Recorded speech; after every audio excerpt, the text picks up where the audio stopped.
Warsaw, September 1940. A Polish cavalry officer walks into a Gestapo trap. He carries false papers. He knows the risk. He wants to be arrested. His name is Witold Pilecki. He is 39 years old. For 20 years he has trained soldiers to survive behind enemy lines. He knows how men break under pressure. He knows how to organize cells.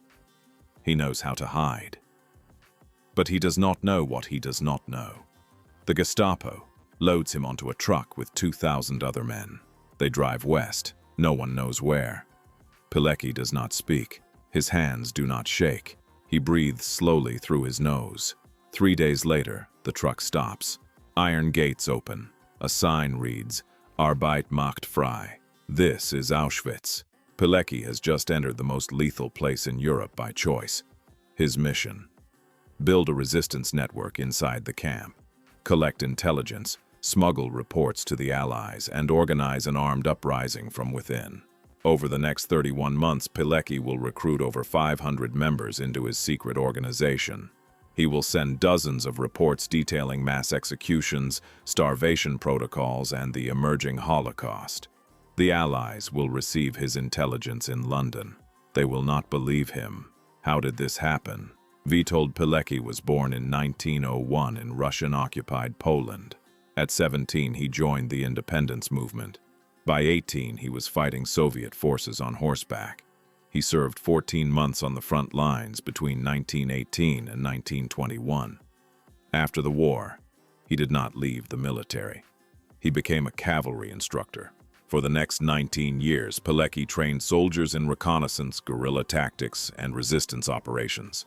He taught them how to move undetected, how to build networks under occupation, how to survive interrogation without speaking. He was not a strategist in an office. He was a field instructor. He knew what worked when bullets flew and supplies disappeared. In 1937, Pilecki commanded the Leda cavalry squadron. He trained men to operate behind enemy lines. He taught them 3 rules: discipline, trust, adaptability. By September 1939, when Germany invaded Poland, Pilecki had trained hundreds of soldiers. He knew how to build a military structure from nothing. The German occupation crushed Poland in weeks. Pilecki escaped capture and joined the underground resistance. He co-founded the secret Polish army, one of the first resistance movements in occupied Europe.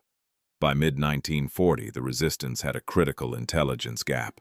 Reports were arriving about a new German camp near Auschwitz. It was called Auschwitz. Prisoners entered. Few came out. The resistance needed to know what was happening inside. Pilecki proposed a plan. He would allow himself to be arrested during a Gestapo street roundup. He would use false papers identifying him as a laborer. Once inside Auschwitz, he would build a resistance network and send intelligence reports back to Warsaw. His superiors did not order him. They invited him to volunteer. Pilecki accepted. He believed he could survive long enough to build something inside the camp that could fight back. He was wrong about one thing. He assumed the intelligence he would send would be believed. On September 19, 1940, Pilecki walked into the Zolibors district. Gestapo units were conducting a street roundup. Polish men were being arrested randomly and loaded onto trucks. Pilecki positioned himself near his brother-in-law's apartment. He carried false identity papers. The papers listed him as Tomasz Serafiński, a laborer. When the Gestapo swept the street, Pilecki did not run. He stood still. He let them take him. The Gestapo detained approximately 1,800 men that day. They were held in a makeshift prison for 2 days without food or water. Men vomited from fear. Some fainted. The air smelled of sweat and urine and something worse, something like despair. Pilecki sat against a wall. He did not speak to anyone. He memorized faces. He was already looking for recruits. On September 22, 1940, the prisoners were loaded onto trucks. They drove west toward Auschwitz. Pilecki was 39 years old. He weighed 75 kilograms. He had 20 years of military experience. He was about to enter a system designed to break men in weeks. This was his strength. This would become his weakness. The trucks arrived at Auschwitz on September 22, 1940. Guards beat the prisoners as they climbed down. Pilecki did not raise his hands to protect his face. He knew resistance would draw attention. A prisoner orderly pressed a needle into Pilecki's skin repeatedly. Pilecki did not flinch. He was assigned prisoner number 4859. Block 17. 400 men in a space designed for 50. No mattresses, wooden planks. Pilecki did not sleep the first night. He listened. He identified men who spoke quietly, men who did not panic, men who might be useful. Auschwitz, in 1940, was not yet a death camp. It was a forced labor camp for Polish political prisoners. The daily routine was designed to exhaust and kill through work, starvation, and beatings. Prisoners woke at 4 a.m. Roll call lasted 2 hours. Men stood in rows while guards counted. Anyone who moved was beaten. The work detail: carry 20-kilogram stones from one pile to another for 11 hours. No purpose. The point was exhaustion. Guards watched for slowdowns. Those men were beaten with wooden clubs until they stopped moving. Pilecki learned to move at a steady pace that looked fast but conserved energy. His ribs became visible by week 2. His hands shook when he held the soup bowl. He weighed 75 kilograms on arrival. By week 3, he weighed 67 kilograms. By week 6, 59 kilograms. Pilecki began recruiting in the second week. He identified 5 men. All were Polish military officers, registered under false names. The problem: talking was dangerous. Guards listened. Informants existed among the prisoners. Pilecki used a system he had taught for 20 years. But the system did not work here. The system required time. Trust. Multiple interactions. In Auschwitz, suspicious contact meant interrogation. Interrogation meant torture. Torture meant names. Pilecki realized his military training was working against him. A trained resistance cell required protocols. Protocols required communication. Communication required risk. He had to unlearn everything. Pilecki's first attempt at recruitment failed. In week 2, he approached a prisoner he believed was trustworthy. The man reported him to a guard. Pilecki was beaten with a wooden club for 15 minutes. His left arm fractured. He did not reveal any names. The beating taught him something his 20 years of training had not. Torture worked differently in Auschwitz. Outside Auschwitz, the goal was to extract information. Inside Auschwitz, the goal was simply to break the body until the mind surrendered. He had to rethink everything. Pilecki began rehearsing in his mind, over and over, how to approach a man, what to say, how to read if the man would betray him. For 3 weeks, he observed. No contact, no recruitment, no risk. He ate 200 grams of bread per day, drank watery soup, lost 4 kilograms. He watched other men die, watched how fast the process was. A man arrived healthy. Within 6 weeks, his body stopped functioning. The man lay on a wooden plank for 3 days. Then he was gone. Pilecki realized he had maybe 8 weeks of strength left, maybe less. He had to recruit, and he had to do it right. In week 4, Pilecki began testing men. Not recruiting, testing. He would ask a man to steal an extra piece of bread from the kitchen detail. A small crime, a small risk, a way to measure the man's nerve. Most refused. Some tried and failed. A few succeeded. Pilecki recruited only the men who succeeded. The first recruit was a 34-year-old officer named Stefan. Stefan had successfully stolen bread 3 times. He had not been caught. He had not reported the theft to a guard to earn favor. Pilecki tested Stefan further. He asked him to deliver a verbal message to a man in Block 18. The message was harmless. "The food rotates. Thursday has more fat." Stefan delivered the message. He was not questioned. He was not beaten. In week 5, Pilecki made his first recruitment offer. He waited until they were working in the gravel pit. He made his speech in less than 30 seconds. I am building an organization. It requires discipline and silence. Both will be tested. If you betray us, you will be beaten by guards or by us, depending on timing. Do you agree to join? Stefan said yes. By week 6, Pilecki had recruited 4 more men. All had passed the test. All understood the stakes. The second problem appeared immediately. The 5 men were enthusiastic. They wanted to recruit more. They wanted to act. They wanted to organize operations. Pilecki had to teach them to wait, to do nothing, to rehearse in their minds instead of in reality. This was harder than the first problem.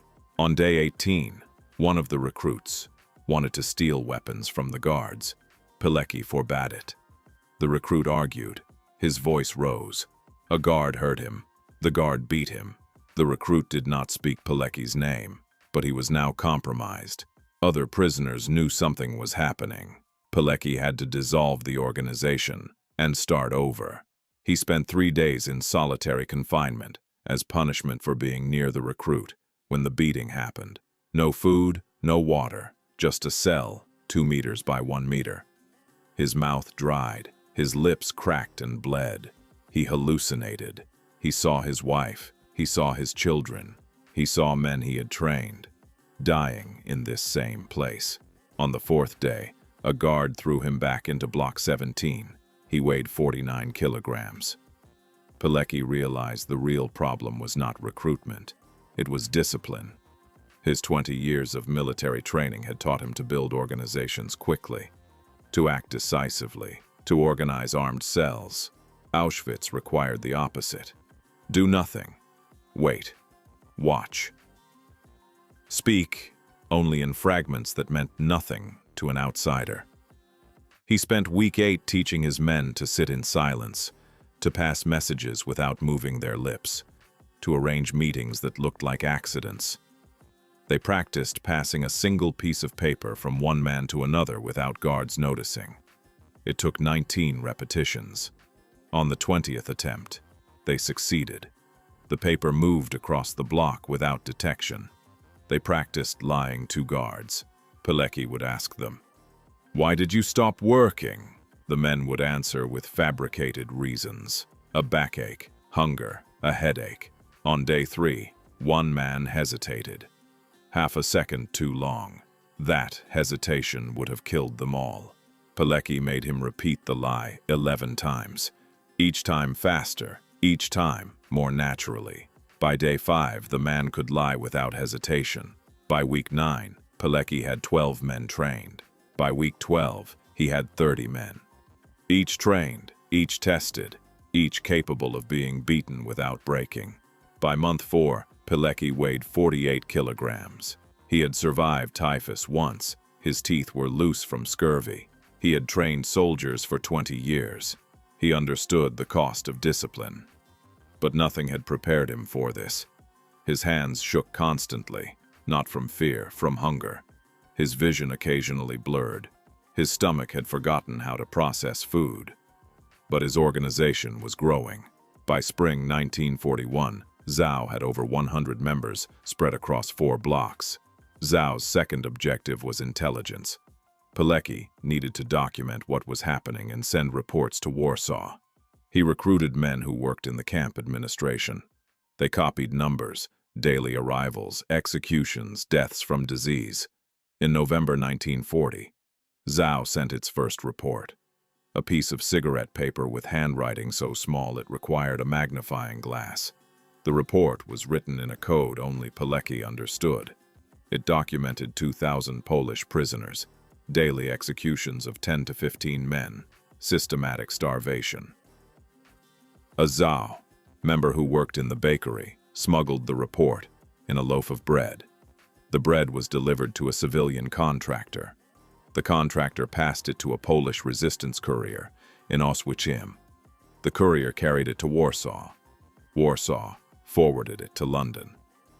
By March 1941, Pilecki's reports were reaching British intelligence. In January 1942, the Germans brought Soviet prisoners of war to Auschwitz. 10,000 men. Pilecki documented their arrival, their treatment, their execution. By March 1942, 9,000 of the Soviet prisoners were dead. Pilecki's reports described the method. Prisoners were taken to an underground bunker, stripped and gassed with Zyklon B. His reports reached London. British intelligence officers read them. They did not believe them. The scale of killing seemed impossible. Analysts concluded the reports were exaggerated. Pilecki did not understand this. He had documented exact numbers. He had provided locations. He had described the process in detail. He had sent 11 reports over 6 months. None had triggered Allied action. He began to wonder if the reports were even being read. But he continued sending them. By January 1943, the Gestapo had become suspicious of Zhao. They had not identified the organization yet, but they had noticed patterns. Certain blocks had higher morale than others. Certain prisoners survived longer than statistical probability allowed. Certain men refused to become informants. The Gestapo did not understand why, but they understood enough to investigate. Gestapo. Captain Karl Franzen had trained for 6 years in counterintelligence. He knew how resistance organizations worked. He knew how they recruited. He knew how they communicated. He created a profile of the likely leader. Military background, Polish officer, someone who had survived more than 6 months, someone who others listened to. Franzen began interviewing long-term prisoners, not brutally, systematically. He asked about their families, their homes, their work details. He asked about other prisoners. He watched which names made men nervous. In February 1943, one prisoner mentioned a man named Pilecki, not directly, but Franzen noticed the hesitation. Franzen began observing Pilecki from a distance, following his movements, noting which prisoners approached him. Pilecki noticed he was being watched. His hands started shaking again. Not from hunger this time, from knowing. Pilecki's military training had prepared him for this. Counter-surveillance procedures, dead drops, cutouts, multiple layers of security. But Auschwitz was different. Pilecki could not disappear. He could not leave. He could not hide. If Franzen identified him as the leader, Pilecki would be arrested, tortured, executed, and Zhao would be destroyed. He had to decide, continue recruiting and risk exposure, or go silent and preserve the organization. He chose to go silent. By March 1943, Zhao had over 500 members, but Pilecki sent no more recruitment signals. He passed no new orders. He simply existed, and his presence held the organization together. The members understood. The danger was high. The leader had gone quiet. They would wait. Franzen continued investigating. He had identified 12 prisoners as suspicious. Pilecki was one of them. But Franzen did not have proof, and in Auschwitz, proof required a confession, which required torture, which required time. Franzen did not have time. The Allies were approaching. The war was ending. The camp would soon be evacuated. Franzen made his decision. On 24th April, 1943, he arrested 4 of the suspicious prisoners. He tortured them for 48 hours. 3 died under torture. 1 confessed to knowing Pilecki, but did not reveal any other names. The man had been trained well. Pilecki realized the net was closing. He had 48 hours, maybe less. On April 26, 1943, Pilecki and 2 other Zhao members cut through the camp fence during a work detail at the camp bakery. The guards did not shoot. They did not seem to notice. It was too easy. Pilecki suspected it was a trap, that Franzen had let him escape to follow him to the rest of the organization. But Pilecki had no choice. He ran. He ran 15 kilometers through German patrols. His body was skeletal. His legs barely supported him. He weighed 50 kilograms. He was 42 years old. He looked like a ghost. A Polish safe house took him in. He collapsed. He did not wake for 36 hours. When he woke, he was alive. He had escaped. He had survived 919 days inside Auschwitz. He believed his testimony would finally convince the Allies to act. He was wrong again. Pilecki reached Warsaw in May 1943. He met with Home Army commanders. He described his mission. He described the gas chambers. He described the Holocaust. The commanders believed him, but they said, the Allies did not. Your reports reached London, they told him. British intelligence considered the scale of killing impossible. They concluded the reports were exaggerated, or propaganda. Pilecki could not understand this. He had documented exact numbers. He had provided method and location. He had been inside the camp for 919 days. He had watched 30,000 men die. How could the Allies not believe? Pilecki spent the summer of 1943 writing a comprehensive account, 100 pages. It detailed the camp structure, the resistance network, the mass execution of Soviet prisoners, and the Holocaust of European Jews. The report included precise data. Between October 1941 and March 1942, approximately 9,000 Soviet prisoners were executed. Starting in January 1942, transports of Jews arrived daily, average 2,000 per transport. By mid-1942, Auschwitz-Birkenau had 4 gas chambers capable of killing 6,000 people per day. Pilecki submitted the report to the Home Army. The Home Army forwarded it to the Polish government in exile. London forwarded it to British intelligence. British analysts read the report. They noted the detailed observations and specific numbers. They concluded that, while some atrocities were likely occurring, the scale described by Pilecki was implausible. No military action was recommended. Why did the Allies not believe Pilecki? There were 3 reasons. First, the scale of killing he described had no historical precedent. Analysts in London could not conceive of a system designed to kill thousands of people per day. It seemed beyond the capacity of any bureaucracy. Second, intelligence agencies were flooded with reports from occupied Europe. Many contained errors or exaggerations. Analysts had become cautious about accepting extreme claims without physical evidence. Third, Pilecki's reports came from the Polish resistance. British and American intelligence agencies had strained relationships with Polish exile groups due to political disagreements about post-war borders. This created institutional skepticism toward Polish sources. Pilecki did not know any of this. He knew only that he had documented the truth, and no one acted on it. In August 1944, the Polish Home Army launched an uprising against German forces in Warsaw. The goal was to liberate the city before Soviet forces arrived. Pilecki joined the uprising. He fought for 63 days.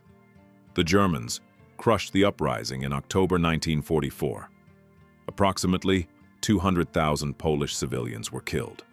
Pilecki survived. He escaped Warsaw before the final German assault. By January 1945, the Soviet Red Army occupied Poland. The war ended in May 1945. Pilecki did not celebrate. He recognized that Poland had traded one occupation for another. In September 1945, Pilecki received orders from General Ladislaw Anders. Anders wanted intelligence on Soviet activities in occupied Poland. Pilecki was asked to return to Poland and organize an intelligence network. Pilecki accepted. He returned to Poland in October 1945. He used the false name Roman Jezierski. For 19 months, Pilecki gathered intelligence on Soviet military deployments, communist secret police operations, and economic exploitation. He sent reports to Anders via couriers. This was the same work he had done inside Auschwitz. Recruit members, compartmentalize information, smuggle reports across borders. He was 44 years old. He had been doing this for 26 years. He should have known the risk. On the 8th of May 1947, The communist secret police arrested Pilecki in Warsaw. They had been tracking his network for months. The police tortured him for information. They wanted the names of his network members and the locations of weapon caches. Pilecki did not speak. The torture lasted for weeks. His fingernails were removed. His ribs were broken. He was beaten unconscious multiple times. He had endured 31 months inside Auschwitz. He had survived starvation, typhus, and forced labor. The communist interrogators could not break him. Eventually, the police fabricated a confession. They forced Pilecki to sign a document claiming he was a Western spy, planning to assassinate Polish government officials. Pilecki knew what this meant. Pilecki's trial began on the 3rd of March, 1948. The proceedings lasted 3 days. He was not permitted to testify. No witnesses were allowed. The charges were clear: spying for foreign intelligence, planning terrorist attacks, organizing armed resistance against the Polish government. All charges were fabricated. The trial was designed to intimidate other resistance members. The verdict was predetermined. On May 15, 1948, the court found Pilecki guilty. The sentence was death. Pilecki did not appeal. On 25th of May, 1948, guards entered Pilecki's cell at Mokotów prison in Warsaw.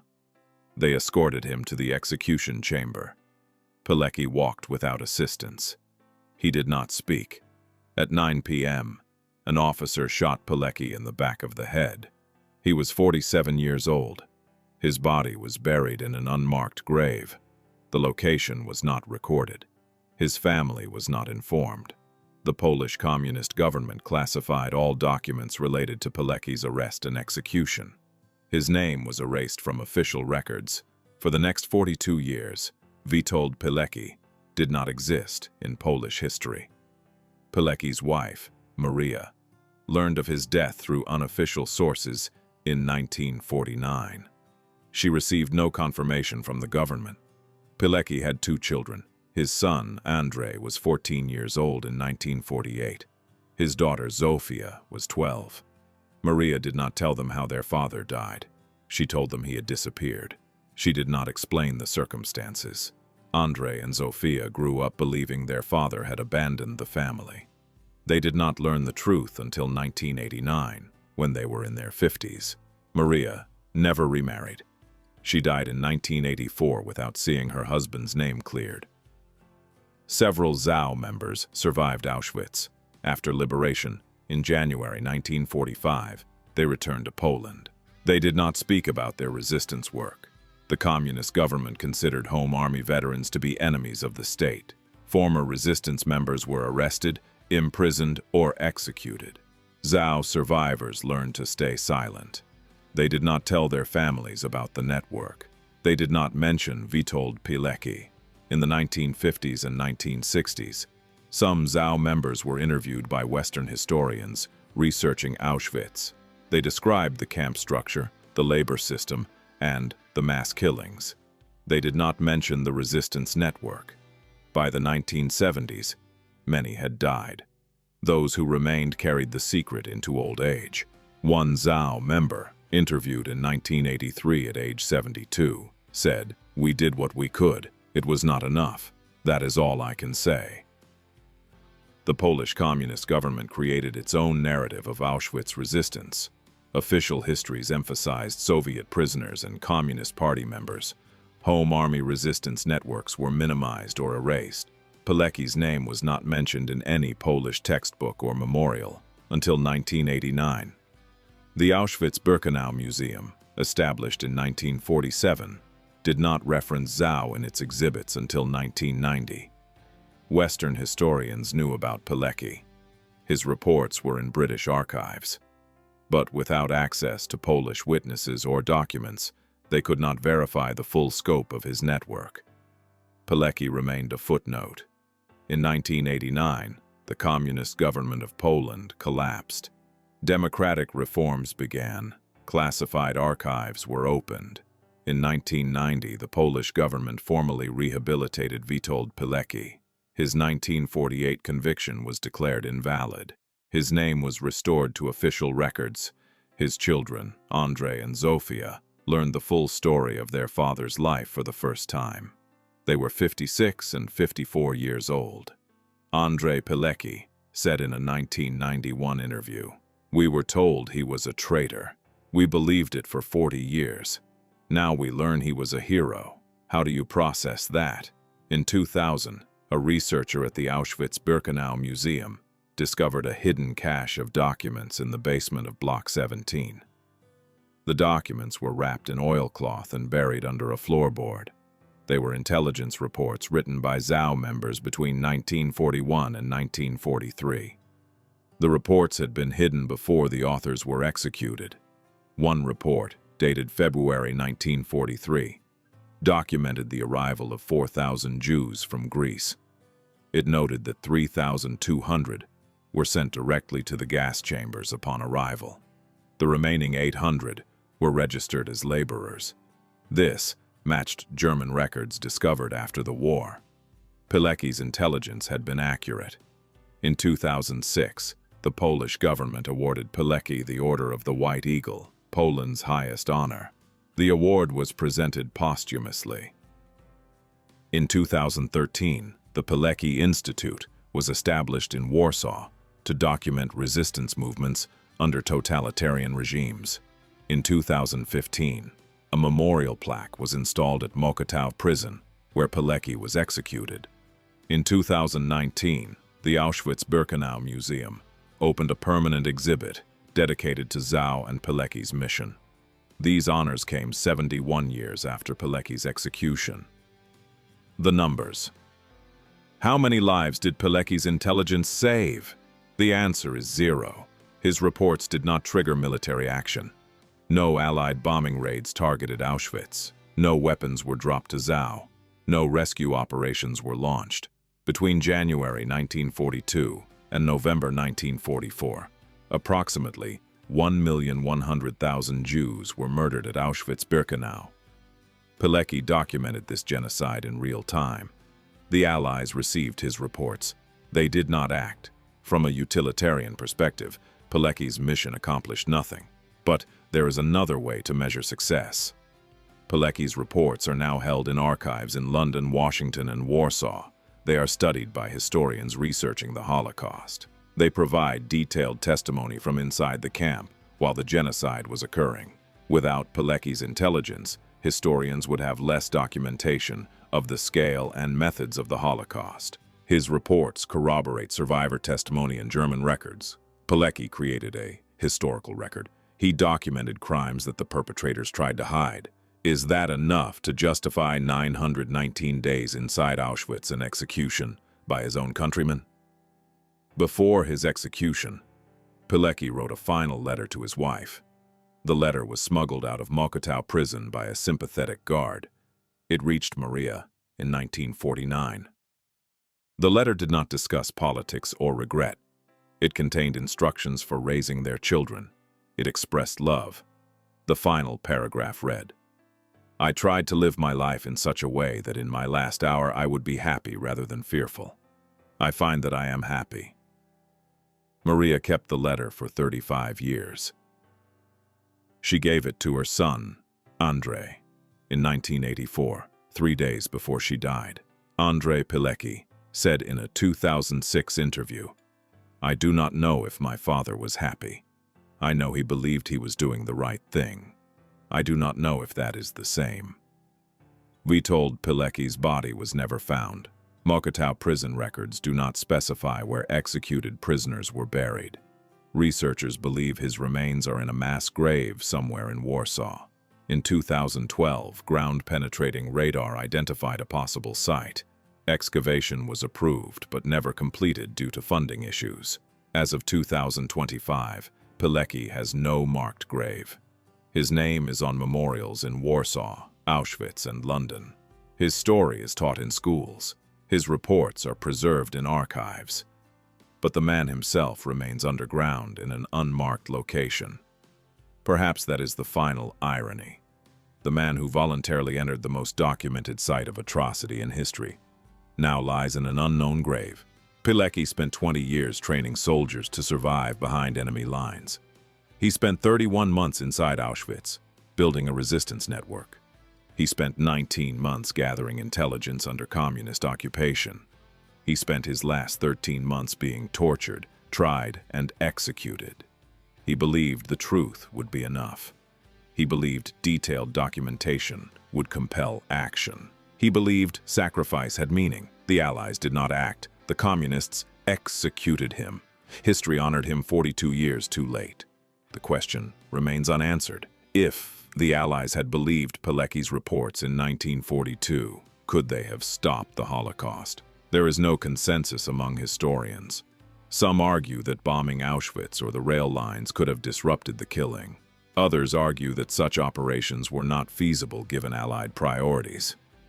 What is certain is that Pilecki provided the intelligence necessary to make that decision. The Allies chose not to act. Pilecki spent 919 days gathering evidence that was ignored. He was executed by communists who erased him from history.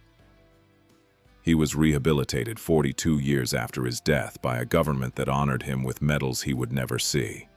Both sides used him. Both sides forgot him. Only history remembered.